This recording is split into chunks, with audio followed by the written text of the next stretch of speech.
Italia chiama Italia. Notiziario giornaliero con notizie riguardanti gli italiani all'estero. Nuovo appuntamento con Italia chiama Italia, questi i temi dell'edizione di oggi di 14 febbraio. Egitto cambia la gestione del servizio visti all'ambasciata d'Italia. Esperienza italo-americana, bando del Russo Brothers Italian American Film Forum per aspiranti registi. Raccontare il Veneto tramite la poesia, al via il primo concorso nazionale dei Veneti a Roma. Mendoza, avviso per gli appuntamenti all'ufficio passaporti del consolato italiano. A partire dal 1 marzo il servizio di ricezione delle richieste di visto sarà gestito dalla società Almaviva SpA che si è aggiudicata la relativa gara di appalto. È quanto comunica l'ambasciata italiana a El Cairo. Con questa intesa organizzativa, spiega la rappresentanza, la cancelleria consolare si propone di fornire all'utenza servizi sempre più efficienti, completi e rapidi, nel quadro delle riforme gestionali portate avanti in questi anni, d'intesa con il Ministero degli Affari Esteri e della Cooperazione Internazionale.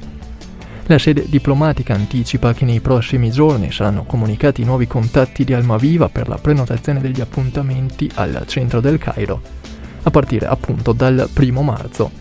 L'attuale ente VFS Global cesserà di ricevere nuove richieste a partire da domani 15 febbraio, ma rimarrà operativo fino al 28 dello stesso mese per chiudere le pratiche in giacenza.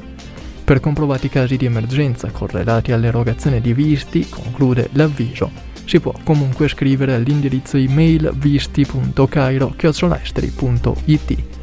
Per maggiori informazioni si rimanda al sito ambilcairo.esteri.it. Bando per aspiranti registi, a lanciarlo il Russo Brothers Italian American Film Forum, che offre l'opportunità di proporre un film sull'esperienza italo-americana.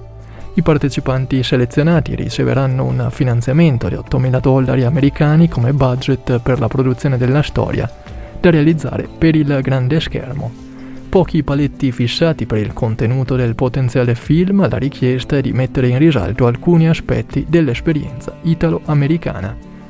Le idee potranno essere presentate entro il 1 marzo tramite il sito www.niaf.org. Altro bando è quello di Veneto in Poesia, un concorso nazionale in memoria di Andrea Zanzotto. A proporlo in questo caso l'Associazione dei Veneti a Roma in collaborazione con la casa editrice Pagine. La partecipazione, completamente gratuita, prevede l'invio di un componimento dedicato al Veneto in tutte le sue molteplici sfumature: cultura, tradizioni, natura, esperienze, prodotti, ricordi e persone. Come si legge nel bando. Componimento che potrà essere realizzato sia in lingua italiana che in veneto, con la richiesta, nel caso di utilizzo del dialetto, di includere una traduzione in italiano. Il testo dovrà essere inedito e di lunghezza non superiore ai 25 versi.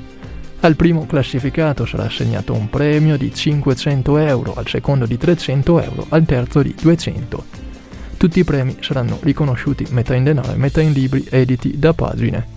A tutti i 30 finalisti verrà donato in omaggio un abbonamento del valore di €82 alla rivista quadrimestrale Poeti e Poesia, pubblicazione diretta dal poeta Elio Pecora. Inoltre sarà riservata una speciale menzione alla miglior poesia dialettale, al cui autore verrà consegnata una targa. La cerimonia di premiazione si svolgerà a Roma il 21 marzo in occasione della Giornata Mondiale della Poesia. Ultima notizia, nuova programmazione per gli appuntamenti all'ufficio passaporti del Consolato d'Italia a Mendoza in Argentina. Domani, martedì 15 febbraio, tra le ore 10 e le ore 11, sarà aperto un nuovo calendario, con turni supplementari limitati ai soli giorni di giovedì. Tale calendario, precisa il Consolato, si chiuderà il 30 giugno. Dal giorno successivo sarà infatti operativo un ulteriore nuovo calendario. Anche in questo caso, per maggiori informazioni si rimanda al sito ufficiale del consolato consmendoza.esteri.it. Come detto, questa era l'ultima notizia, si conclude qui l'edizione di oggi di Italia chiama Italia. Grazie a tutti voi per essere stati all'ascolto. Da Radio ABM l'augurio di un buon proseguimento di giornata. Italia chiama Italia.